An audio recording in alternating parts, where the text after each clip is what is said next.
Երկու եղբայրներ հանդիպում են պոեզի մեջ նույն կոպեյում։ Մեկը, որ շատ գիտասող խոսքը գիտելիք ունի, գիտեք, մարդկա, որ գիտելիքներ շատ են,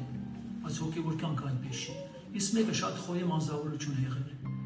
Ես, որը գիտելիք ունի, գիտեք ինչ ասում է այդ եղբորը։ Ես կարող եմ քեզ այնպես անել, Աստծո խոսքով, քեզ տանեմ մտցնեմ տուպիկը, այդքան լավ գիտեմ խոսքը, տանեմ մտցնեմ տուպիկը։